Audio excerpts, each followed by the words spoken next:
आज की इस वीडियो में पढ़ने वाले हैं कक्षा 10वीं की गणित का प्रश्नावली 3.5। प्रश्नावली 3.5 का ये हमारा भाग 2 होगा और भाग 1 में हम लोगों ने प्रश्न नंबर 1 और 2 को सॉल्व किया था। तो भाग 2 में हम लोग प्रश्न नंबर 3 से प्रश्नों को सॉल्व करेंगे।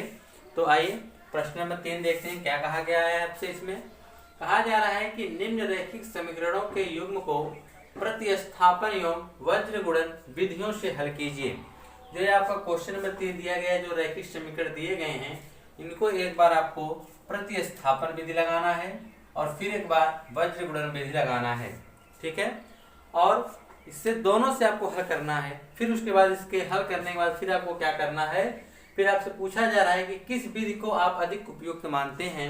आपको इसको प्रश्न को जब आप सरल करेंगे तो आपको कौन सी विधि आसान लगी, प्रतिस्थापन विधि या वज्र गुणन विधि। तो आइए पहले हम प्रतिस्थापन विधि से इन क्वेश्चनों को सॉल्व करते हैं। तो देखेंगे प्रतिस्थापन विधि कौन सी विधि हम लगाने जा रहे हैं, प्रतिस्थापन विधि से। तो हम इस विधि से क्वेश्चन को हम सॉल्व करेंगे। तो यह आपका हो जाएगा समीकरण नंबर 1 और यह हो जाएगा समीकरण नंबर 2। तो हम लोग क्या करते हैं प्रतिस्थापन विधि से कि समीकरण 1 से मान निकालते हैं, किसी एक का या x का कर लीजिए या तो y का, वो हम मान को हम लेकर समीकरण नंबर 2 में रख देते हैं। तो समीकरण 1 हम यहाँ पहले नोट कर लेते हैं कि समीकरण 1 से, तो समीकरण 1 से, तो समीकरण 1 है क्या आपका कि 8x + 5y = 9। तो यहाँ से हम क्या करते हैं, चाहे x का या y का किसी एक का मान निकालते हैं। तो हम x का निकालेंगे तो हम y वाले के मान को पक्षांतर कर देते हैं। तो जाएगा 8x = 9, इसको पक्षांतर करेंगे तो क्या हो जाएगा -5y, प्लस है तो क्या हो जाएगा माइनस, आपको तो x का मान चाहिए, 8 इधर गुणा इसको भी भेज दीजिए इस तरफ। तो हो जाएगा x = 9 - 5y बटा में कितना जाएगा 8। तो आपने x बराबर तो मान निकाल लिया है। अब यही x का मान आप जाएगा समीकरण नंबर 2 में रखेंगे। यहाँ पे रखेंगे समीकरण नंबर 2 में, तो हम यहाँ लिखेंगे समीकरण 2 से। जब हम समीकरण 2 से लिखने जाएंगे तो समीकरण 2 से हम लिखेंगे तो हमको क्या मिलने वाला है कि 3x + 2y = 4। तो अब हम x का मान एक बार उठा के क्या करेंगे, रख देंगे। लिखेंगे x का मान रखने पर, x का मान रखने पर, तो हम x का मान रखेंगे तो हो जाएगा 3 × x का मान कितना है 9 - 5y बटे 8 कोष्टक बंद प्लस 2y बराबर में कितना है 4 है। अब हम 3 का अंदर गुणा कर देंगे। 3 का जब अंदर गुणा करेंगे तो हो जाएगा 9 × 3 = 27 - 5 × 3 = 15y पूरे बटा में 8 प्लस 2y बराबर में कितना हो गया 4। जिसके बटा में कुछ नहीं उसके बटा में कितना आ जाएगा 1 आ जाएगा। तो अब हम क्या करेंगे, इसको सॉल्व करने के लिए इसका हम हर का लासा लेंगे। तो 8 और 1 का एलसीएम कितना आ जाएगा 8। 8 से 8 में भाग करेंगे एक बार और 1 का इसमें हम गुणा करेंगे तो वही आ जाएगा 27 - 15y, ठीक। फिर यहाँ पे क्या है प्लस 1 से भाग करेंगे 8 में तो भाग 8 बार जाएगी, 8 का 2 में गुणा करेंगे तो 8 दूना 16y बराबर में कितना आ गया 4। अब हम क्या करेंगे, इसको देखिए यहाँ पे प्लस है तो इसका मतलब इसमें कोई परिवर्तन नहीं होगा, यहाँ पे नोट कर सकते हैं। उसी तरह से हम लिखेंगे 27 - 15y + 16y बराबर, ये देखिए बटा में, जब इसको इधर भेजेंगे तो 8 चौक के 32 गुणा में हो जाएगा, तो 8 चौक के 32। अब हम 27 को भी पक्षांतर करेंगे, इधर हम सिर्फ y रखेंगे, 27 को पक्षांतर कर देंगे। अब 16 में से अगर आप 15 घटा रहे हैं तो आपको कितना मिलेगा y, और यहाँ आ जाएगा 32 और -27, ठीक है। तो y बराबर यहाँ से आप घटा देंगे तो कितना आ जाएगा 5। तो y बराबर 5 आ गया। तो आपने y का मान तो निकाल लिया। अब y का मान लाके आप समीकरण 1 में रख दीजिए या 2 में रख दीजिए या तो यहाँ पे रख दीजिए। तो चलिए हम 1 में रख देते हैं। लिखेंगे y का मान समीकरण 1 में, तो समीकरण 1 आपका क्या है, तो y का मान जब समीकरण 1 में रखेंगे तो 8x + 5y बराबर में 9। तो 8x + 5, y का मान हम 5 रखेंगे तो 5 हो जाएगा बराबर में 9। तो 8x + 5 25 बराबर में 9। हम 25 को पक्षांतर कर देते हैं तो 8x बराबर आपको मिलेगा 9 - 25 यही मिलेगा। तो 8x बराबर देखिए आपको क्या मिलने वाला है, तो यहाँ पे तो आ जाएगा 16। कितना आएगा? -16 आ जाएगा। और 8 से 16 कट जाएगा कितनी बार में? 2 बार में। यानी x बराबर क्या आ गया? -2। आप लास्ट आंसर लिख सकते हैं फाइनल आंसर की x बराबर -2 और y बराबर कितना आएगा? 5। यही इसका क्या आएगा? आंसर आएगा। तो यह आपने किस विधि से हल किया? यह आपने हल किया प्रतिस्थापन विधि से। तो आपका यह आंसर सही है गलत है, जरा इसको हम समीकरण की जांच, उत्तर की जांच भी कर लेते हैं। तो हम यहाँ पे 8 x का मान देखिए -2 रखेंगे तो क्या आ जाएगा? -16 प्लस 5 है और y का मान 5 रखेंगे 25। इसको हम सॉल्व कर देंगे तो कितना आ जाएगा? 9। और इसको सॉल्व करने पर 9 आना भी चाहिए। तो देखिए इससे यह स्पष्ट होता है कि आपने जो भी सवाल को लगाया है, आपका जो आंसर आया वो क्या है? सत्य है। तो यह तो हो गया प्रतिस्थापन विधि। लेकिन इसी क्वेश्चन को आपको लगाना है वज्र गुणन विधि। कौन सी विधि लगाना है? वज्र गुणन विधि से। तो अब हम इसको वज्र गुणन विधि से हल करेंगे। ठीक है, याद रखिएगा कि इसमें जो x और y के मान आए हैं वह कितना है? x बराबर -2 है और y बराबर कितना दिया गया है? 5 है। ठीक है, चलिए इसके बाद देखिए। तो उसके लिए आपको इस प्रकार से मानते हैं हम लोग, क्या हो जाएगा? यह a1, तो a1 का यहाँ पे हम लिख सकते हैं वज्र गुणन विधि। वज्र गुणन विधि से हम प्रश्नों को हल करने वाले हैं। तो देखिए यहाँ हो जाएगा a1 बराबर कितना? 8, b1 बराबर 5 और c1 बराबर 9। अब हम a2 की बात करेंगे तो a2 बराबर कितना आएगा? 3, b2 बराबर 2 और c2 बराबर आ जाएगा 4। और हाँ, एक चीज ये देखिएगा, जब वज्र गुणन विधि लगाते हैं तो क्या होना चाहिए कि यह जो आपका समीकरण है इसके बराबर हम 0 रखते हैं। क्या रखते हैं? 0 रखते हैं। तो हम यहाँ पर पहले इस प्रकार से, इसको हम समीकरण 1 और 2 इस प्रकार से मानेंगे। तो हम क्या करेंगे? हो जाएगा 8x प्लस 5y, 9 किधर कर देंगे तो हो जाएगा -9 बराबर 0। तब यह आपका समीकरण 1 कहलाएगा। और यह हो जाएगा 3x प्लस 2y, इसको इधर लाएंगे तो -4 बराबर 0, समीकरण नंबर 2। तो अब आप यहाँ पे मानेंगे कि a1 बराबर 8, b1 बराबर 5, c1 बराबर -9। c1 बराबर क्या होगा? -9। और a2 बराबर हम देखेंगे तो 3, b2 बराबर देखेंगे तो 2, c2 बराबर देखेंगे तो -4 आ जाएगा। ठीक है, तो अब हम समीकरण को हल करने के लिए आपको वज्र गुणन विधि का हम लोग का जो फार्मूला होता है, सूत्र होता है, क्या होता है? x बटा बराबर y बटा बराबर 1 ऐसे होता है। जब हम x के लेते हैं तो x का गुणांक k है, a को छोड़कर तब क्या लेंगे? bc। ठीक, अब हम y के जब आते हैं तो y का गुणांक क्या है? यानी b वाला है, तो हम b को छोड़ देंगे तो बचेगा कौन? a और c। और a और c में सबसे पहले कौन होगा? c खत्म पे हुआ तो c से स्टार्ट भी होगा, तो यानी c a होगा। अब हम आते हैं अचर पद 1 पे।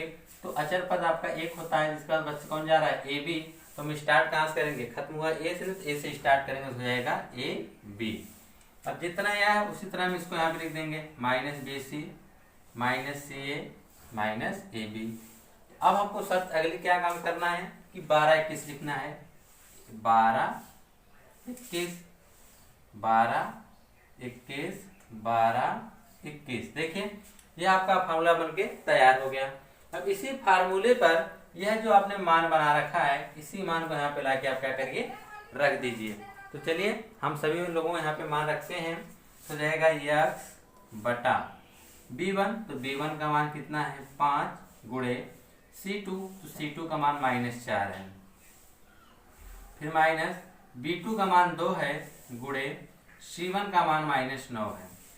ठीक, बराबर y बटा c1 का मान -9 है गुणे a2 का मान देखिए यहाँ पर 10 है, माइनस c2, तो c2 का मान -4 है। फिर गुणे a1, तो a1 का मान 8 है। फिर बराबर में 1 बटा a1, तो a1 का मान 8 गुणे b2, तो b2 का मान 2 माइनस a2 का मान 3 गुणे b1, तो b1 का मान 5। हमने अभी तक कुछ भी नहीं किया, हमने फार्मूला लिखा, फार्मूला लिखने के बाद जो यहाँ पे मान हुआ हमने सिर्फ उस मान को पुटअप किया है, वहाँ पे रख दिया है। अब इसके बाद देखिए, अब कुछ ज़्यादा नहीं करना है, अब हम इसके जो यह मान है इनको हम सरल कर देंगे। तो सरल करेंगे तो देखिए क्या आने वाला है, तो उसको रहने दीजिए। देखिए दोनों का आंसर सेम आता है या डिफरेंट आता है, ठीक है। तो अब देखिए x बटा, अब हम 5 चौक के 20 करेंगे, 20 क्या आ गया प्लस और या माइनस, प्लस माइनस उड़ा क्या हो जाएगा माइनस, 5 चौक के 20, तो माइनस माइनस प्लस, तो हो जाएगा 9 दूना 18, ठीक। यह हो जाएगा -20 + 18 बराबर y बटा, तो अब माइनस या प्लस 9 त्रिक 27, -27 आएगा। फिर उसके बाद ये देखिए 8 चौक के 32 तो होगा, लेकिन ये माइनस और ये माइनस प्लस हो जाएगा, +32 हो जाएगा। फिर उसके बाद बराबर 1 बटा 8 दूनी 16 माइनस 5 तिहाई 15, इतना आ गया। अब इसको और सरल कर दीजिए, सॉल्व करेंगे तो हो जाएगा x बटा, और -20 + 18 को अगर हम सॉल्व करेंगे तो यहाँ से कितना आने वाला है -2 बराबर y बटा, हम 32 में से 27 घटा देंगे तो कितना मिल जाएगा 5 बराबर 1 बटा 16 में से 15 घटाएंगे कितना आ जाएगा 1 आ जाएगा। चाहे तो आप यहाँ से x का जो वैल्यू आएगा वो -2 आएगा, y की वैल्यू 5 आएगा, तो आप यहाँ से लिख सकते हैं। या तो आप देखिए तीनों बराबर हैं एक दूसरे के, तो आप इनमें से किन्हीं दो को आपस में बराबर रख सकते हैं। जैसे कि हम इसको रखेंगे तो हो जाएगा x - 2 बराबर 1 बटा 1, फिर ये गुणा कर देंगे तो 1 x का x में करेंगे तो x का हो जाएगा कितना -2, और हम y का ले लेंगे कि y बटा 5 बराबर 1 बटा 1, 1 का गुणा करेंगे तो y, और 5 1 का 5। तो यहाँ पे भी आपने देखा कि x और y का मान वही आ रहा है, x का मान -2 और y का मान 5 आ रहा है। तो आप चाहें तो यहाँ पे लिख सकते हैं कि x बराबर हमने निकाला तो -2 आया और y बराबर कितना आ गया 5। तो यह तो आपने देखा कि दोनों विधियों से आंसर तो सेम ही आ रहा है। और दूसरी चीज आपसे पूछा है कि किस विधि को आप उपयुक्त मानते हैं। तो अभी आपने जब लगाया था प्रतिस्थापन विधि, वह इससे लॉन्ग लगा था, बड़ा लगा था। आपने जब वज्रगुणन विधि लगाया तो यह देखिए प्रतिस्थापन की अपेक्षा बहुत ही कम में लग गया।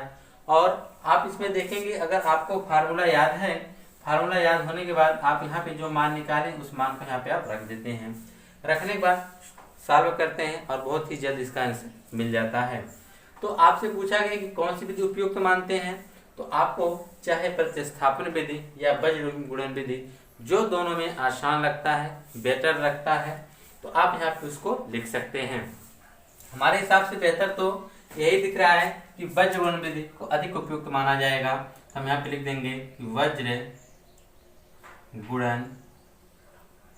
विधि अधिक उपयुक्त है, वज्रगुणन विधि अधिक उपयुक्त है, अधिक उपयुक्त है, ठीक है। आप भी यहाँ पे लिख सकते हैं। लास्ट में पूछा गया है ना कि कौन सी विधि अधिक उपयुक्त मानते हैं, तो हम तो वज्रगुणन विधि मानते हैं। अगर आपको लगता है कि वज्रगुणन विधि से आसान प्रतिस्थापन विधि है, वह बेहतर है, तो आप यहाँ पे प्रतिस्थापन विधि लिख सकते हैं, ठीक है। आइए हम क्वेश्चन नंबर 4 को सॉल्व करेंगे। 4 क्वेश्चन नंबर 4 में आपसे क्या कहा जा रहा है, कहा गया कि निम्न समस्याओं में रैखिक समीकरणों के युग्म बनाइए और उनके हल किसी बीजगणितीय विधि से ज्ञात करना है।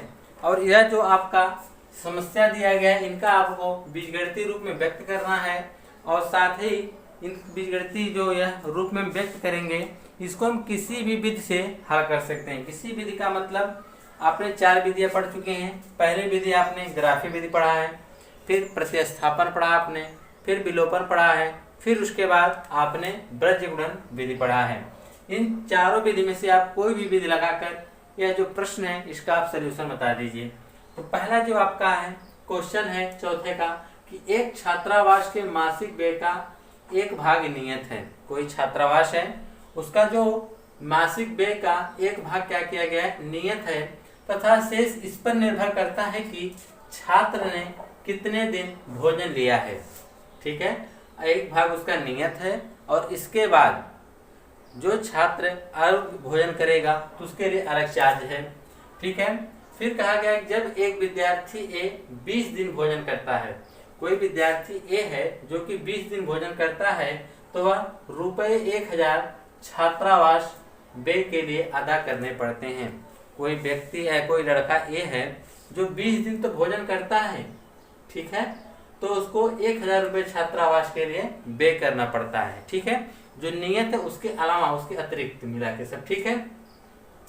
कहा गया जबकि एक विद्यार्थी बी को जो 26 दिन भोजन करता है, अब वह नियत दिन के बाद वो फिर एक्स्ट्रा कितने दिन भोजन करता है, 26 दिन, तो छात्रावास व्यय के लिए उसने 1180 रुपये अदा करने पड़ते हैं।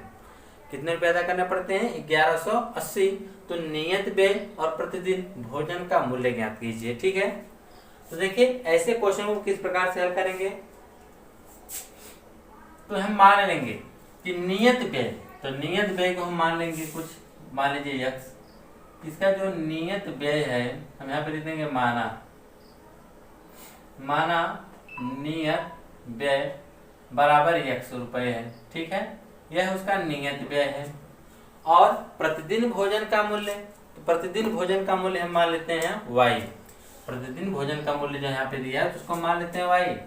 देखेंगे प्रतिदिन भोजन का मूल्य, प्रतिदिन भोजन का मूल्य, तो जो प्रतिदिन भोजन का मूल्य होगा इसको हम क्या मान लेते हैं y। तो आपने एक दिन और नियत व्यय दोनों तो पता कर लिया है, तो आज ये क्वेश्चन में तो इसकी जो प्रथम शर्त है तो वह क्या कहा जा रहा है, प्रथम शर्त। देखिए जो नियत व्यय है उसको तो देना पड़ेगा, अगर नियत व्यय 100 रुपया है उसको तो देना ही पड़ेगा, लेकिन अब 20 दिन वह भोजन कर रहा है, अगर एक दिन का y रुपये तो 20 दिन का कितना हो जाएगा 20y, और टोटल मिला के नियत और 20 दिन भोजन करने के उसने कितने रुपए उसको अदा किए हैं छात्रावास को, 1000 रुपये। कितना अदा किए हैं 1000 रुपये। तो हम 1000 को पक्षांतर कर लेंगे तो हो जाएगा x प्लस 20y माइनस 1000 बराबर 0। समीकरण नंबर 1 हो गया। अब इसका दूसरी शर्त क्या है, दूसरी शर्त में इन्होंने क्या कहा है, दूसरी शर्त में इन्होंने कहा कि जबकि एक विद्यार्थी बी को जो 26 दिन भोजन करता है, कितने दिन भोजन करता है 26 दिन, यानी उसका नियत व्यय तो 100 रुपया है लेकिन वो 26 दिन भोजन करता है, तो एक दिन का y तो 26 दिन का 26y, और टोटल नियत और अतिरिक्त जो उसने भोजन किया है टोटल खर्च कितना आया था 1180 रुपये। तो हम इसको पक्षांतर कर लेंगे तो हो जाएगा x प्लस 26y माइनस 1180, समीकरण नंबर 2, ठीक है। इतना होने के बाद अब आप देखिए हम क्या करेंगे। अब आपके पास 4 विधियां हैं, चाहे तो आप ग्राफी विधि लगाइए, प्रतिस्थापन विधि लगाइए, विलोपन विधि लगाइए या बीजगणित विधि लगाइए। तो हम समझते हैं कि बीजगणित विधि बहुत ही आसान होती है, तो हम लोग बीजगणित विधि लगा लेते हैं। तो हम यहाँ पे मान लेंगे कि a1, तो a1 का मान है कुछ नहीं तो क्या है 1 है, b1 बराबर यहाँ पे 20 है, c1 की बात करें तो c1 बराबर माइनस 1000 है, ठीक। अब उसी प्रकार से हम समीकरण 2 से a2 बराबर लिखेंगे, तो a2 बराबर कुछ नहीं तो क्या है 1 है, b2 यहाँ पे क्या लिखेंगे b2 बराबर 26 है, और बात करते हैं c2 की, तो c2 कितना है माइनस 1180 है, ठीक है। अब हम इसके फार्मूले को लगाएंगे। फार्मूला क्या होता है कि 1 बटा x बटा बराबर y बराबर 1, ठीक है। तो x वाला रहेगा तो x वाला छोड़ के हमारे पास बचेगा किसका गुणांक b और c का, तो यहाँ जाएगा bc। फिर जब y का लेंगे तो y का गुणांक छोड़ेंगे तो हमको क्या मिलेगा a और c। पहले हम c लिखेंगे फिर क्या लिखेंगे a। अब उसके बाद एक है एक जो कि अचर पद है, अचर पद के लिए बचेगा कौन a और b, तो यहाँ पहले हम लिखेंगे a फिर क्या लिखेंगे b, फिर minus bc minus ca minus ab, तो इसको लिखेंगे 12 21 12 21 12 21। तो हम यहाँ पे हो जाएगा x बटा b1, तो b1 का मान कितना है 20 गुणे c2, तो c2 का मान कितना है माइनस 1180, फिर माइनस b2 का मान कितना है 26, कोष्टक में c1 का मान माइनस 1000 बराबर y बटा c1, तो c1 का मान देखिए यहाँ पे कितना होगा, तो C1 का मान देखिए यहाँ पे कितना है, -1000 है, तो हमने -1000 लिख दिया। ठीक, गुणे A2 का मान कितना है, 1 है, फिर -C2, तो C2 का मान -1180 है, फिर गुणे फिर A1, तो A1 का मान कितना है, 1 बराबर। फिर उसके बाद इसको जब हम रखेंगे 1 बटा A1, तो A1 का मान कितना है, 1 गुणे B2 का मान कितना है, 26, फिर -A2 का भी मान 1 है, गुणे फिर उसका B1, तो B1 का भी मान कितना है, 20। ठीक है, इतना होने के बाद यहाँ हो जाएगा x बटा, या प्लस या माइनस क्या हो जाएगा, माइनस। अब गुणा कर देंगे, 8 दूनी 16 के साथ सिलेक्ट 2 1 कम 2 1 3 और 2 1 कम 2, और यहाँ पे 2 जीरो हम नोट कर देंगे। -26 का हम 1000 में गुणा करेंगे तो कितना आ जाएगा, माइनस माइनस क्या होगा, प्लस 26,000। ठीक है, कितना आ जाएगा, प्लस 26,000 बराबर 1 बटा 1000 का हम 1 में गुणा करेंगे तो क्या आएगा, -1000, माइनस माइनस प्लस 1180 का हम 1 में गुणा करेंगे तो क्या आएगा, 1180 ही रहेगा, बराबर 1 बटा 26 माइनस 20 हो जाएगा, 26 माइनस 20 हो जाएगा। अब हम इसको घटाएंगे, देखिए 26,000 में से हमको 23,600 घटाना है, तो सीधी सी बात है, जब हम 26,000 में से हम 23,600 घटाएंगे तो 0 0 4 और यहाँ कितना आ जाएगा, 2400 आ जाएगा। कितना आ जाएगा, 2400 रुपये आएगा। तो हम यहाँ पे लिख सकते हैं इस प्रकार से कि x बटा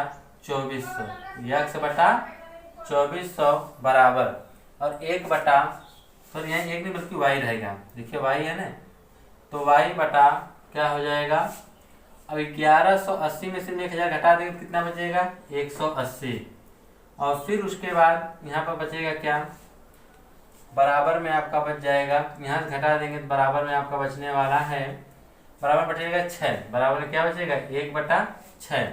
देखिए ये सब अभी 6 से कटने वाले हैं, या तो आप इस प्रकार से कर लीजिए, इन दोनों को एक साथ कर लीजिए, या तो सब कुछ 6 से काट दीजिए। चलो हम इन दोनों को एक साथ कर लेते हैं, तो ये जाएगा x बटा 2400 बराबर 1 बटा 6, 6 से कटेगा, 6 चौक के 24 यानी 400 बार में, तो x बटा 400 बराबर 1 बटा 1, फिर ये गुणा कर देंगे तो हमारा आ जाएगा x एकम x बराबर 4 एकम 400, यानी x का मान तो 400 आ गया। अब सेम इन दोनों को हम एक साथ ले लेंगे, y बटा 180 बराबर 1 बटा 6, 6 से कटेगा 30 बार में, तो y बराबर y बटा 30 बराबर 1 बटा 1, फिर ये गुणा करेंगे तो y एकम y, 30 एकम 30, y का मान 30 आ गया।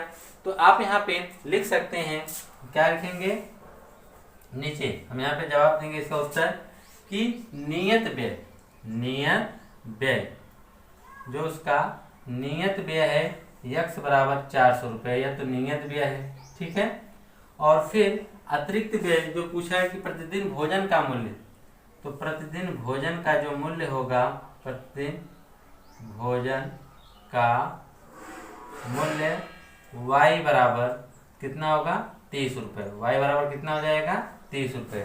तो इस प्रकार से नियत व्यय जो उसका है 400 रुपये है, और एक दिन का जो उसका भोजन का मूल्य है वह कितना है, 30 रुपये है।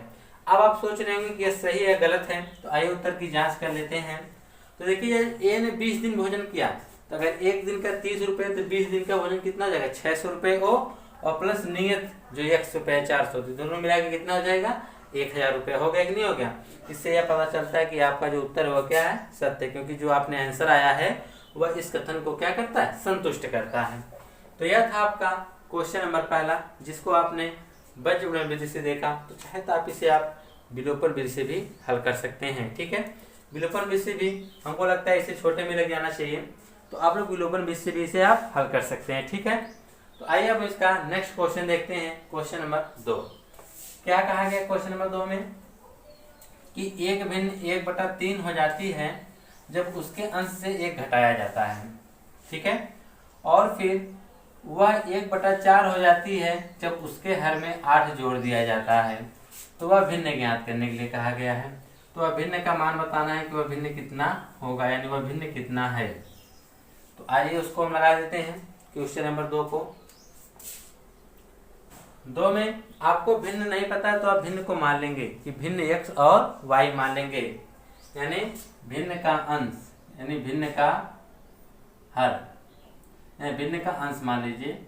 भिन्न का अंश आप मान लेते हैं x और जो इसका हर हम मान लेते हैं y, तो भिन्न क्या हो जाएगी आपकी, भिन्न होता है अंश बटा हर, अंश बटा हर। तो अंश कितना है x, हर कितना है y। ठीक है, तो यह हो गया। अब कहा गया कि एक भिन्न 1/3 जब उसके अंश में से एक घटाया जाता है, इसकी प्रथम शर्त देखिए क्या होगी। प्रथम शर्त में कहा है कि यह जो भिन्न है x बटा वाई, इसके अंश में से एक घटा देते हैं तो यह कितनी हो जाती है, 1/3 हो जाता है। इसके अंदर में गुणा करेंगे तो 3 का 3x माइनस 3 1 का 3 बराबर कितना हो जाएगा, y।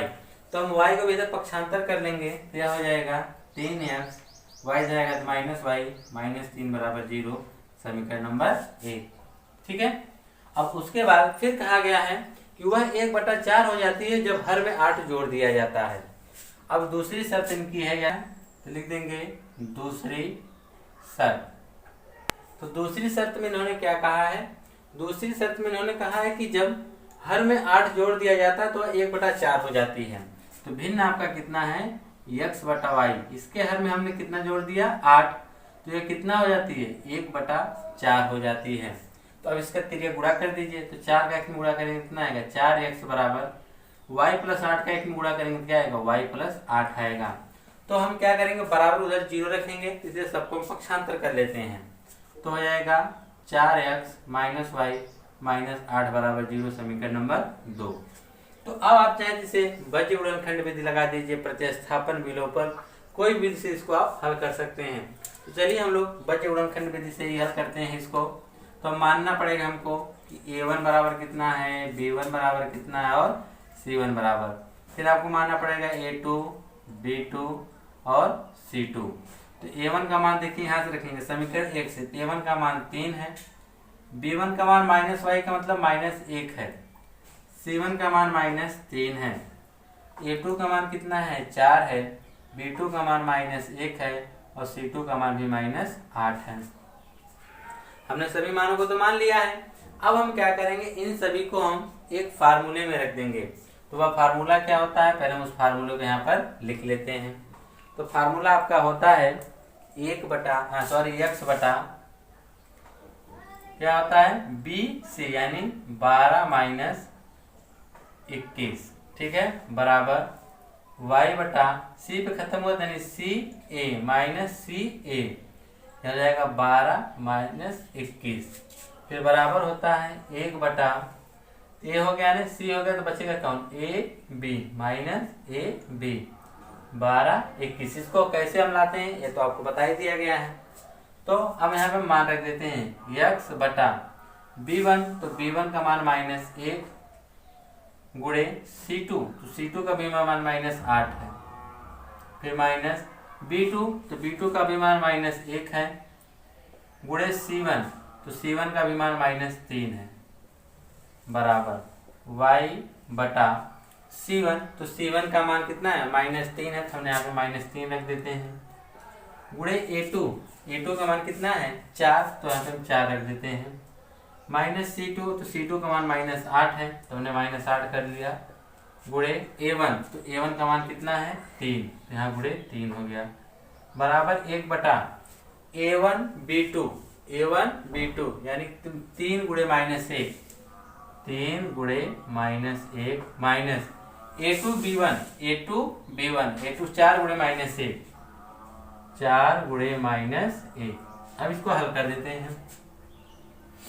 x बटा माइनस माइनस प्लस 8 एक काम 8, माइनस माइनस प्लस होगा लेकिन ये माइनस इसको माइनस कर देगा, 3 हो जाएगा, बराबर देखिए माइनस माइनस प्लस, फिर प्लस माइनस माइनस हो जाएगा, y बटा प्लस माइनस के गुणा करेंगे माइनस 12 और माइनस माइनस प्लस 8 त्रिके 24, बराबर 1 बटा 3 एक कम 3 माइनस में होगा और यह प्लस में 4 आ जाएगा। ठीक है, अब उसके बाद देखिए अब इसको हल करेंगे तो यह आ जाएगा x बटा 5 बराबर y बटा माइनस 12 में आप 24 जोड़ेंगे तो कितना आ जाएगा, 12, बराबर 4 में से 3 घटाएंगे कितना आ जाएगा, 1।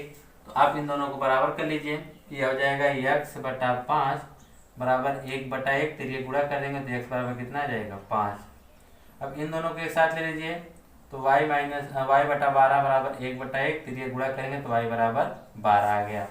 तो x और y का तो मान आपने निकाल लिया है, लेकिन आपको बताने क्या है, भिन्न बताना है ना। तो भिन्न यहाँ पे निकाल दीजिए, तो भिन्न क्या होगा, x बटा y। तो x कितना है 5 और y कितना है 12, यही इसका क्या होगा आंसर होगा। ठीक है कि 5/12। आइए उत्तर की जांच कर लेते हैं।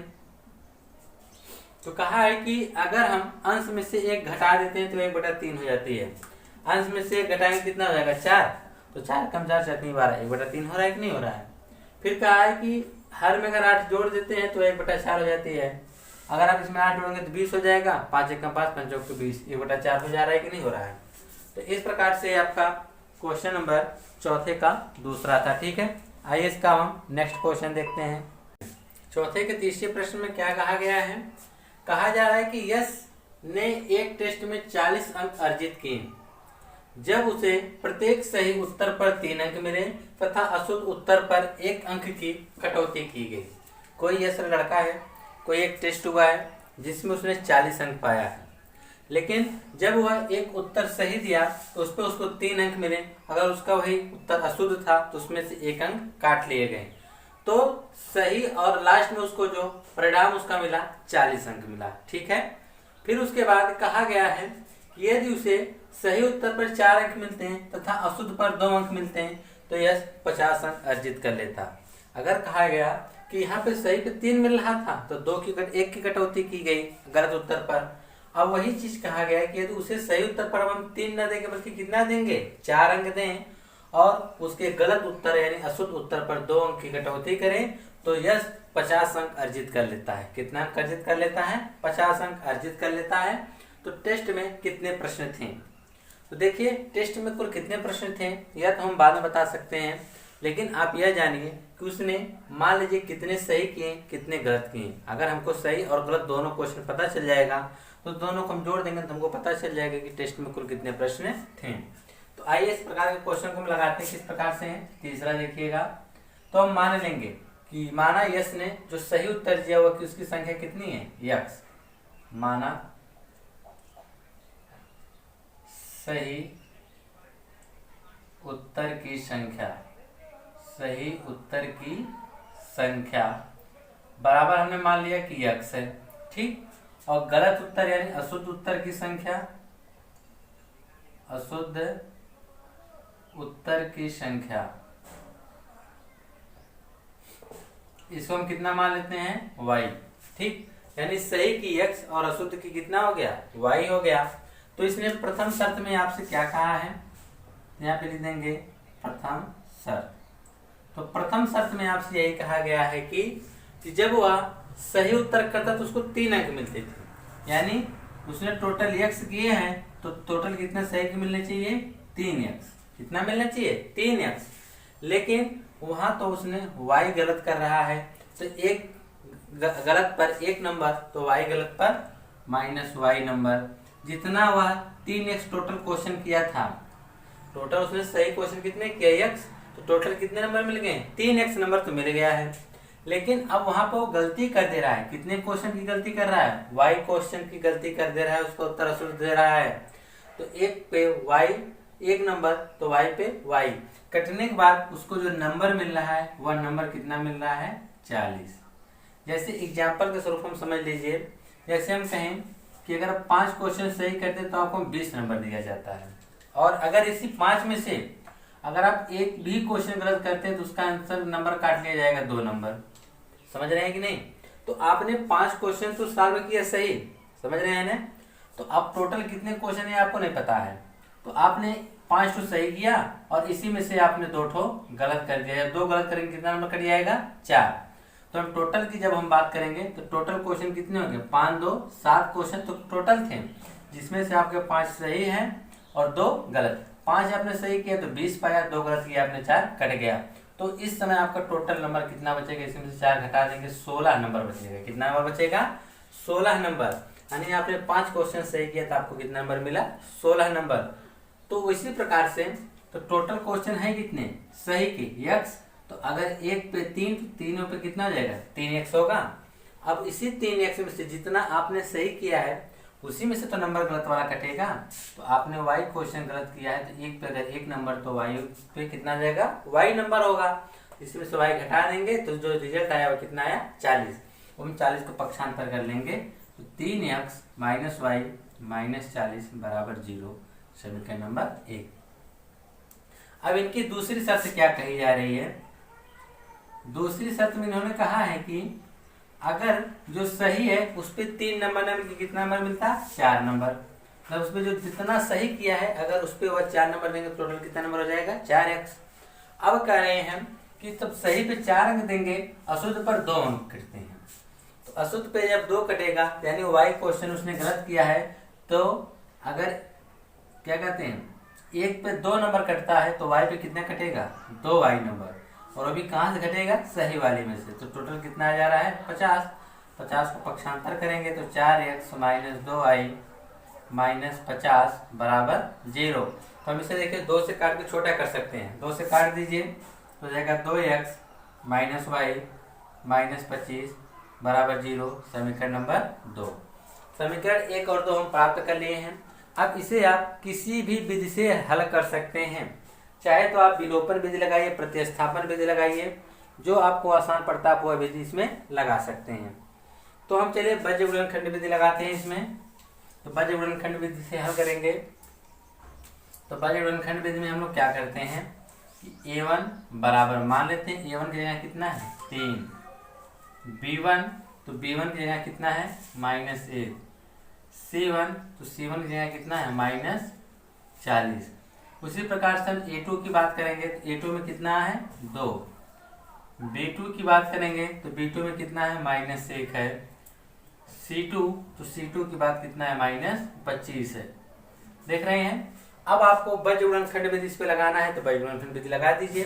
तो क्या हो जाएगा x बटा यहाँ पे हो जाएगा BC माइनस BC यानी 12 माइनस 21 बराबर y बटा c पे खत्म हुआ है ना CA यानी 12 माइनस CA 21, ठीक है।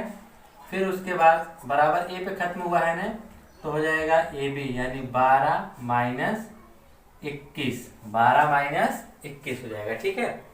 तो इस प्रकार से फार्मूले आपको तो तैयारी करवा दिया गया है।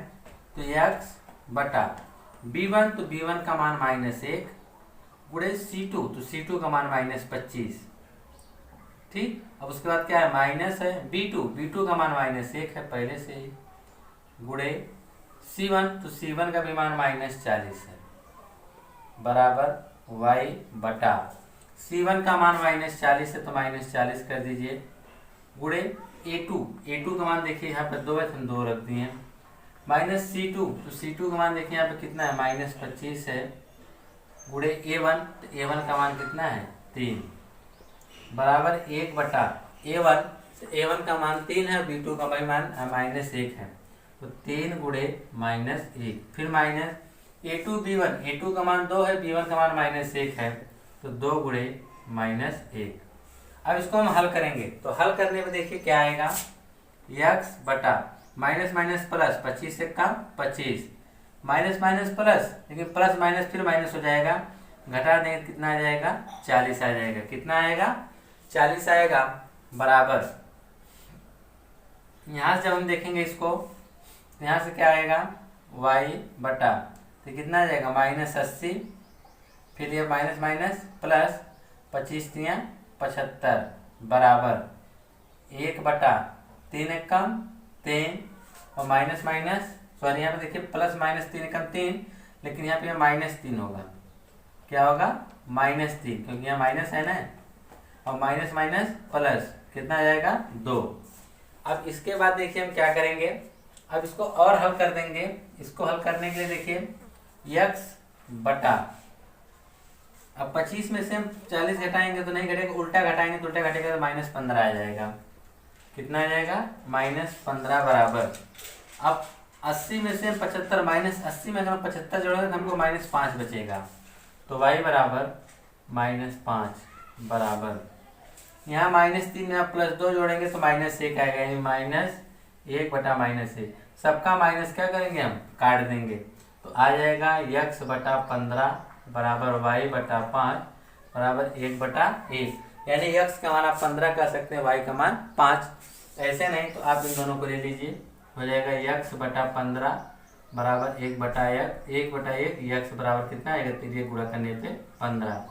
सेम कंडीशन y बटा 5 बराबर 1/1 तिरिय गुणा करेंगे तो y बराबर कितना आ जाएगा 5। यानी जो आपने टोटल सही उत्तर की संख्या आपने जो उसने दिया था 15 और जो उसने गलत क्वेश्चन दिया था y बराबर 5। तो पूछा गया कि टेस्ट में कुल कितने प्रश्न थे, तो टेस्ट में कुल प्रश्न निकाल दीजिए। तो टेस्ट का कुल प्रश्न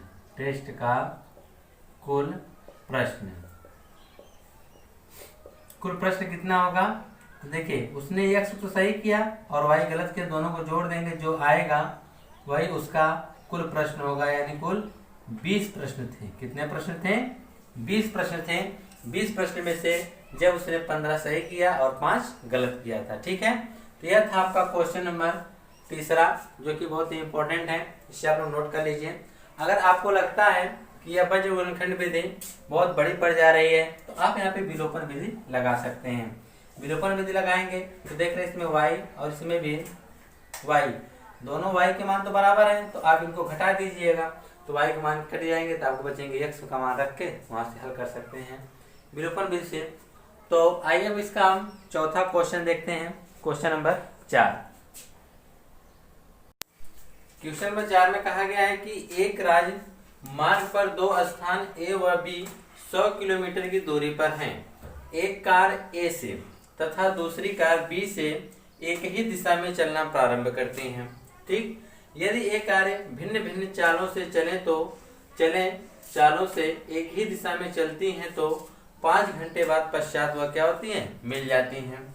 यदि वे कारें विपरीत दिशा में चलती हैं तो 1 घंटे पश्चात मिलती हैं। तो दोनों कारों की चाल ज्ञात कीजिए। तो देखिए कोई एक स्थान है, मान लीजिए वह स्थान A है और दूसरा स्थान B है, देख रहे हैं, और इन दोनों स्थानों के बीच की दूरी उन्होंने बता रखा है कि 100 किलोमीटर है। अब यहाँ से क्या होती है कि दो कारें हैं, एक बिंदु A पर कार खड़ी है और एक बिंदु B पर कार खड़ी है। अगर वह दोनों एक ही दिशा में चलती हैं, मान लीजिए कि इस दिशा में चल रही हैं, तो ये वाली कार जो है B वाली कार को 5 घंटे बाद वह क्या कर ले रही है, पकड़ ले रही है। यह नहीं कि यह B कार स्थिर है, यह भी चल रही है और यह भी चल रही है, लेकिन इसकी चाल कुछ अलग है, इसकी चाल कुछ अलग है। दोनों की चालें क्या हैं, अलग अलग हैं। तो क्या होता है कि 5 घंटे यह भी अपना चलती है, 5 घंटे ये भी इसको चलता है और 5 घंटे बाद ये इसको क्या कर लेता है, पकड़ लेता है। दूसरी कंडीशन है, यह तो होगी पहली कंडीशन। दूसरी कंडीशन में कहा कि यदि वे दोनों कारें एक दूसरे के विपरीत चले, यानी ये इधर चल रही है और B इस दिशा में आ रहा है, तो दोनों कारें 1 घंटे बाद वो एक दूसरे से क्या हो जाती हैं, मिल जाती हैं। तो वही पूछ रहा है कि दोनों कारों की चाल ज्ञात कीजिए। तो दोनों कार की चाल हमको नहीं पता तो हम मान लेंगे, कहेंगे माना यहाँ पर बिंदु A दिया है तो हम इसको मान लेंगे कार A है। बिंदु A से जो कार चली वो कितने, कौन सी कार है, उसका नाम A है। माना कार A की चाल, माना कार A की चाल, इसकी हम चाल को मान लेंगे, इसकी चाल को हमने मान लिया कि x किलोमीटर प्रति घंटा है। और कार B है जो B स्थान से चल रही है, उसको हम B मान लेते हैं। कार B की चाल उसको हम मान लेते हैं y, कि y किलोमीटर प्रति घंटा है। दोनों की चाल तो हमने निकाल लिया है, लेकिन दोनों कार एक दूसरे से कितने दूरी पर मिलती हैं, कितने समय बाद मिलती हैं, 5 घंटे बाद। तो 5 घंटे में उन्होंने कितनी दूरी तय किया उसको भी हम निकाल लेते हैं। लिखेंगे 5 घंटे बाद या 5 घंटे में चली गई कार A द्वारा चली गई कार A द्वारा दूरी। तो आपको पता है कि दूरी बराबर क्या होता है, चाल गुणे समय। क्या होता है, चाल गुणे समय। तो A की चाल कितनी है, x, और समय कितना ले रहा है, 5, तो कितना हो गया 5x किलोमीटर। यानी A जो है 5 घंटे में 5x किलोमीटर जाएगा। उसी तरह से 5 घंटे B तो भी चलेगा, 5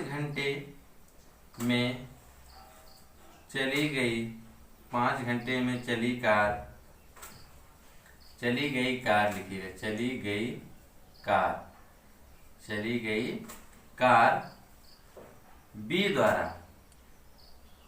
द्वारा इसकी दूरी जब निकालेंगे, वही दूरी बराबर चाल गुणे समय, तो चाल कितना है इसका है y, और समय कितना ले रहा है 5, तो कितना हो जाएगा 5y किलोमीटर। यानी बी भी 5 घंटे में कितना चलेगी 5y किलोमीटर चलेगा। ठीक है, तो आइए अब समझते हैं। जैसे देखिए दोनों कारें तो बिंदु ए और बी पे खड़ी हैं और इनके बीच की दूरी 100 किलोमीटर है।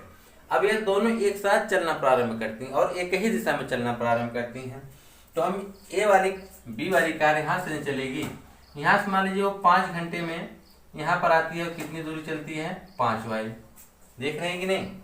और वहां पे जब वो कार पहुंचती है, ए वाली उसको यहाँ पे क्या कर लेती है पकड़ लेती है, तो ए वाली इसको पकड़ने में कितनी दूरी तय करती है, ए वाली इसको पकड़ने के लिए कितनी दूरी तय करती है 5x की दूरी तय करती है, और यहाँ पे जाके इसको क्या कर लेती है पकड़ लेती है। यानी जहां पर ए इसको पकड़ती है वहां पर 5x दूरी चलता है, और y जो है यहाँ से b जो है यहाँ से कितना दूरी तय करते हुए 5y। यानी ए की चाल अधिक है, बी की चाल क्या है कम है, तभी तो इसको पकड़ ले रही है। तो प्रश्नानुसार हम देखेंगे, यहाँ पर देखेंगे प्रथम शर्त के अनुसार, प्रथम शर्त में देखिएगा ध्यान पूर्वक समझने का प्रयास करिएगा। बी जो है इसकी चाल कम है, बी 5 घंटे में यहीं तक पहुंचा था, जबकि ए जो है इसकी चाल अधिक होने के कारण ए जो 5 घंटे में इसको आके यहाँ पे क्या कर ले रही है पकड़ ले रही है। तो हम देखेंगे जो ये 5x की दूरी है, जो कार ए द्वारा यहाँ से यहाँ तक चली गई दूरी कितना है 5x है, और वही दूरी जो यह चली है 5y और यह दूरी 100, दोनों को जोड़ेंगे इसके क्या हो जाएगा बराबर हो जाएगा। यानी जो 5x है वह बराबर होगा 100 प्लस 5y के, होगा कि नहीं होगा। तो हम क्या करते हैं 5y को पक्षांतर कर देते हैं, तो हो जाएगा 5x माइनस 5y बराबर 100। अब इसे चाहे अगर आप बज्र गुणन विधि लगाना चाहें तो 100 को भी पक्षांतर कर दें, अगर विलोपन विधि लगाना चाहें तो 100 को उधर ही रहने दीजिए। तो इस वाले क्वेश्चन को हम लोग विलोपन विधि से हल करते हैं। ठीक है, तो आप इसे 5 से काट देंगे तो 5 से कम 5, 5 से कम 5, ये 20 बार में कट जाएगा। यानी आ जाएगा x माइनस वाई बराबर 20, समीकरण नंबर 1। ठीक है, अब इसके बाद हम चलेंगे अगला देखेंगे, इसकी अगली शर्त क्या कहा गया है। अगली शर्त में उन्होंने क्या कहा है कि अब ये दोनों कारें यहां से ऐसे चल रही हैं, अब इनकी चाल तो है 5x, इसकी चाल कितना है 5y है। ठीक है, और जब दोनों एक दूसरे की तरफ चलेंगी तो दोनों कितने जब मिलेंगी तो दोनों कितनी दूरी तय करेंगी 100 किलोमीटर की दूरी तय करेंगी। तो हम दूसरी शर्त में लिख सकते हैं, दूसरी शर्त ए जो 5x चलेगा, b कितना चलेगा 5y। अब दोनों कितनी दूरी तय कर रहे हैं 100, तो दोनों की चाल को हम जोड़ देंगे, दोनों की चाल को जोड़ेंगे तो क्या हो जाएगा 5x प्लस 5y बराबर कितना हो जाएगा, नहीं 5y नहीं होगा जी, इसकी चाल ये तो 5 घंटे वाला पहले शर्त थी ना, दूसरी शर्त में इसकी चाल x है और इसकी चाल कितना है y, जो 5x और 5y था उसकी पहली शर्त थी, उसमें 5 घंटे का समय लिया था, और ये कितना समय ले रही है 1 घंटे का समय ले रही है। तो इसकी जो चाल 1 गुणा करेंगे तो x रहेगा, इसमें भी 1 का गुणा करेंगे तो y ही रहेगा। तो इसकी जो चाल है वह x और इसकी y, यानी यह x किलोमीटर तय किया और यह y, और दोनों को जोड़ देंगे तो 100 के बराबर हो जाएगा, यानी x प्लस वाई बराबर 100। क्यों? क्योंकि यहाँ से यहाँ तक यह x किलोमीटर गया और यहाँ से यहाँ तक y किलोमीटर आया, और दोनों के बीच की दूरी कितनी थी 100। ठीक है, तो x प्लस वाई बराबर 100 हो गया। ये आप समीकरण नंबर 2 बना लीजिए, ये आपका समीकरण 1 हो गया। तो अब यहाँ पे आप विलोपन विधि लगाइए, बहुत ही आसानी से इसको आप हल कर सकते हैं। इसको हम हटा देते हैं। अब हम देखेंगे कि इसमें भी x बराबर है, ठीक, और y वाला भी बराबर है, चाहे जिसे आप जोड़ दीजिए या तो घटा दीजिए। अगर x वाला काटना चाह रहे हैं तो ये समीकरण 1 माइनस समीकरण 2 कर दीजिए, तो लिख देंगे समीकरण 1 माइनस समीकरण 2। तो समीकरण 1 है क्या x माइनस वाई बराबर 20, समीकरण 2 क्या है, समीकरण 2 है x प्लस वाई बराबर 100। अगर हम घटा रहे हैं तो यह x वाला कटेगा, अगर हम जोड़ेंगे तो y वाला कटेगा। तो अगर हम इसको प्लस कर देंगे तो यह क्या होगा y वाला कट जाएगा। तो यहाँ पे देखिए प्लस करेंगे तो प्लस में कोई चिन्ह नहीं बदलेगा, ये जुड़ जाएगा, x कितना हो जाएगा 2x हाई वाई और प्लस माइनस से कट जाएगा बराबर ये आ जाएगा 120। तो इसको काट देंगे, कितनी बार में कटेगा 60 बार में, यानी x का मान कितना आ गया 60। अब यही x का मान उठा के किसी समीकरण में रख दीजिए। तो हम रख देते हैं इसको समीकरण 1 में। तो लिखेंगे x का मान समीकरण 1 में, x का मान समीकरण 1 में। जब x का मान समीकरण 1 में रखेंगे तो क्या हो जाएगा, x माइनस वाई बराबर 20। x का मान कितना है 60, तो यहाँ पे 60 रख देंगे, 60 माइनस वाई बराबर 20। 60 को पक्षांतर कर दीजिए तो माइनस वाई बराबर 20 माइनस 60। तो माइनस वाई बराबर 20 में से हम 60 घटाएंगे तो कितना आएगा -40। माइनस से माइनस कट के y बराबर कितना आ गया 40। तो दोनों की चाल तो हमने निकाल लिया है। तो कार्य ए की चाल लिख देंगे, ए की चाल, कार ए की चाल लिखिएगा। कार ए की चाल x बराबर कितना है 60। तो कार बी की चाल, तो बी की चाल जो हम निकालेंगे कितना आ जाएगा y बराबर कितना आएगा 40 किलोमीटर प्रति घंटा या भी किलोमीटर प्रति घंटा। अब आप सोच, इस चैप्टर का आखिरी क्वेश्चन देखते हैं, पांचवा में क्या कहा गया है कि एक आयत का क्षेत्रफल 9 वर्ग इकाई कम हो जाता है। एक आयत का क्षेत्रफल 9 वर्ग इकाई कम हो जाता है यदि उसकी लंबाई 5 इकाई कम कर दी जाए और चौड़ाई 3 इकाई बढ़ा दी जाए। जब उसकी लंबाई में 5 इकाई की कमी कर दी जाती है और क्षेत्रफल उसकी चौड़ाई में 3 की वृद्धि कर देते हैं तो जो क्षेत्रफल है वह 9 इकाई वर्ग क्या हो जाता है, कम हो जाता है। यह तो उसकी पहली कंडीशन थी।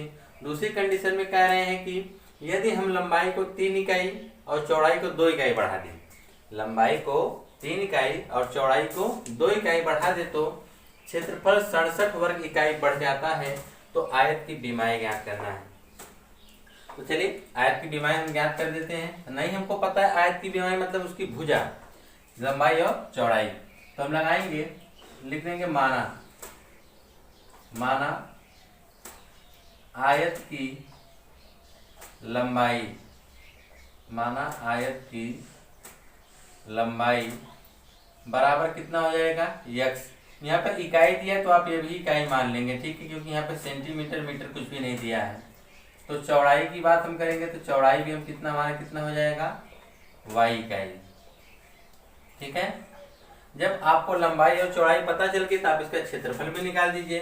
तो आयत का क्षेत्रफल, तो आयत का क्षेत्रफल कितना होगा, तो आयत का क्षेत्रफल बराबर लंबाई गुणे चौड़ाई, यानी लंबाई x चौड़ाई कितना हो जाएगा y, इतना वर्ग इकाई आएगा। इतना वर्ग क्या आएगा, इकाई। वर्ग इकाई मतलब यहाँ पे अगर इकाई का मतलब चाहे मीटर रहेगा तो मीटर लिख देंगे, सेंटीमीटर रहेगा तो सेंटीमीटर लिख देंगे, ठीक है। जिसमें मात्रक देगा और इकाई का हम मात्रक लिख देंगे। तो यह हो गया। अब इनकी प्रथम शर्त में देखिए इन्होंने क्या कहा है। प्रथम शर्त में इन्होंने कहा है कि यदि उसकी लंबाई में 5 की कमी कर दें, तो लंबाई कितना है x, तो लंबाई में हमने 5 की कमी कर दिया, ठीक। फिर कह रहे हैं कि चौड़ाई में 3 की वृद्धि कर दो, तो चौड़ाई है y, इसमें हम 3 की वृद्धि कर दे रहे हैं तो y प्लस 3 कर दिए, ठीक है। तो कह रहे हैं कि जब हम 5 इकाई की कमी और 3 इकाई की कर देते हैं, वृद्धि कर देते हैं चौड़ाई में, तो क्षेत्रफल 9 इकाई कम हो जाता है। तो चलिए, तो हम क्षेत्रफल उसमें कम कर देते हैं। तो क्षेत्रफल देखिए पहले कितना था x और y, उसमें से हमने 9 कम कर दिया। अब क्षेत्रफल में से जब क्षेत्रफल को घटाएंगे तो क्षेत्रफल ही नहीं मिलेगा, तो जो क्षेत्रफल मिलेगा उसी के आपस में क्या कर देंगे, गुणा करेंगे। यानी लंबाई गुणे चौड़ाई करेंगे तो x में से जब हम y घटा देंगे, 9 घटा देंगे, वही हमको प्राप्त हो जाएगा, ठीक है। तो लंबाई गुणे चौड़ाई बराबर क्षेत्रफल यही मिलने वाला है हमको। तो इसका हम आपस में गुणा कर देते हैं, तो x का हम y में गुणा करेंगे तो क्या आएगा, x y आएगा, ठीक है। फिर उसके बाद हम x का 3 में गुणा करेंगे तो क्या आएगा, 3x। इसका हम गुणा करेंगे तो -5y, और माइनस माइनस माइनस हो जाएगा 5 तिहाई 15 बराबर xy -9। देख रहे हैं xy से xy कट जाएगा क्योंकि दोनों तरफ सेम है तो बराबर कट जाएगा। यहाँ आ जाएगा 3x -5y बराबर, हम -15 को भी पक्षांतर कर देंगे तो -15 उधर जाके क्या बन जाएगा, प्लस बन जाएगा। तो 3x -5y बराबर, हम 15 में से 9 घटा देंगे तो हमको कितना मिल जाएगा, 6। यह आपका हो जाएगा समीकरण नंबर 1। तो यह था इसका पहली शर्त। अब इसकी दूसरी शर्त को भी हम लोग देख लेते हैं कि दूसरी शर्त में इन्होंने क्या कहा है। दूसरी शर्त में कह रहे हैं कि यदि हम लंबाई को 3 बढ़ा दें, लंबाई पहले x थी तो इसमें हमने 3 को बढ़ा दिया, तो x प्लस 3 कर दिए, और चौड़ाई में भी 2 की वृद्धि कर दे रहे हैं, तो चौड़ाई में भी हमने 2 की वृद्धि कर दिया। तो जो क्षेत्रफल था, क्षेत्रफल यानी लंबाई गुणे चौड़ाई, जो क्षेत्रफल पहले था xy, लेकिन जब 3 की वृद्धि और 2 की वृद्धि की गई तो क्षेत्रफल में 67 वर्ग पड़ गया, तो हम 67 इसी में क्या करेंगे, जोड़ देंगे। ठीक है, तो पहले से वर्ग 67 बढ़ गया। कब? जब उसकी लंबाई में 3 की और चौड़ाई में 2 की वृद्धि की गई है। तो गुणा कर दीजिए, x का y में करेंगे तो xy प्लस 3 का y में x का 2 में करेंगे तो 2x होगा। अब हम 3 का गुणा करेंगे, प्लस 3 का 3y में प्लस 3 दूना 6 बराबर xy प्लस 67। xy से xy कट जाएगा, 6 को पक्षांतर कर देंगे तो 2x प्लस 3y बराबर 67 माइनस 6, तो 2x प्लस 3y बराबर 61। यह आपका बन जाएगा समीकरण नंबर 2। तो इसमें देखिए ना ही x वाला मान बराबर है ना ही y वाला मान बराबर है। ठीक है ना, या तो इसमें आप विलोपन लगा दीजिए या प्रतिस्थापन विधि लगा दीजिए या तो आप बीजगुणन विधि लगा दीजिए। तो हम लोग विलोपन लगाएंगे, विलोपन बहुत ही आसान पड़ रहा है, देख रहे हैं। ठीक है, तो क्या करेंगे हम लोग, इसमें से किसी एक को बराबर करेंगे। चलो हम x का बराबर करते हैं। तो x को बराबर करने के लिए इसमें 2 है और यहाँ पे 3 है, तो कैसे बराबर होगा। अगर इसमें हम 3 से गुणा कर देते हैं 6x हो जाएगा, या भी 6x हो जाएगा, और दोनों 6x हो जाएंगे, यानी बराबर तो हो गए, लेकिन यह प्लस है और यह भी प्लस है, तो कटेंगे कैसे, तो हमको घटाना पड़ेगा। तो ऐसे लिखेंगे, समीकरण 1 में हम किसका गुणा करेंगे, 3 का, तो समीकरण 1 गुणे 3 माइनस समीकरण 2 गुणे 2, देख रहे हैं ना। तो हम x का गुणा इसमें, इसका गुणा उसमें कर देते हैं, और करने के बाद हम घटा देंगे तो चिन्ह बदल जाएगा। तो जब हम समीकरण 1 में 3 का गुणा करेंगे तो क्या हो जाएगा, समीकरण 1 में 3 का नहीं, समीकरण 1 में 2 का गुणा कर दीजिए। समीकरण 1 में किसका गुणा करना है, 2 का, और समीकरण 2 में किसका गुणा करना है, 3 का। तभी तो यह 6 होगा। जब हम 2 से गुणा करेंगे इसमें तभी तो यह 6 होगा, और 2 में 3 से करेंगे तब तो 6 होगा। तो 2 से 1 में हम 2 का गुणा करेंगे तो हो जाएगा 2 3 6x माइनस 2 बचे 10y बराबर 6 दूना 12। समीकरण 2 में 3 का गुणा कर दीजिए। समीकरण 2 में 3 का गुणा, 3 दूना 6 प्लस 3 त्रिका 9y बराबर 3 का गुणा करेंगे तो 3 एकम 3, 3 6 18, 183 आ जाएगा। और हम घटा रहे हैं तो सबका चिन्ह क्या होगा, बदल जाएगा। ठीक है तो दोनों कट जाएंगे, क्योंकि ऊपर प्लस नीचे माइनस, यह भी माइनस यह भी माइनस, दोनों जुड़ जाएंगे। तो 10 9 कितना हो जाएगा, माइनस 19y बराबर। अब देखिए 12 में अगर आप 183 घटाएंगे तो वह घट जाएगा, 183 में से आप 12 घटा दीजिए, यहाँ से आपको कितना मिल जाएगा, 171 माइनस 171। ठीक है ना, क्योंकि यह 183 माइनस वाला ज्यादा है, तो माइनस से माइनस कट गया, y बराबर 171 बटा 19 हो गया, और 9 बार में यह काट देगा, तो y बराबर कितना मिल गया, 9। तो y का मान ले जाके किसी समीकरण में रख दीजिए, तो समीकरण 1 में ही रख दीजिए। तो y का मान समीकरण 1 में, y का मान समीकरण 1 में रखने पर, तो y का मान समीकरण 1 में रख देते हैं। तो समीकरण 1 है क्या, 3x माइनस 5y बराबर में है 6, और फिर उसके बाद हम इसी में जब x का y का मान रखेंगे तो हो जाएगा 3x माइनस 5 गुणे y का मान 9 बराबर 6, तो 3x माइनस 9 5 45 बराबर 6, पक्षांतर कर देंगे तो 3x बराबर 45 प्लस 6 हो जाएगा।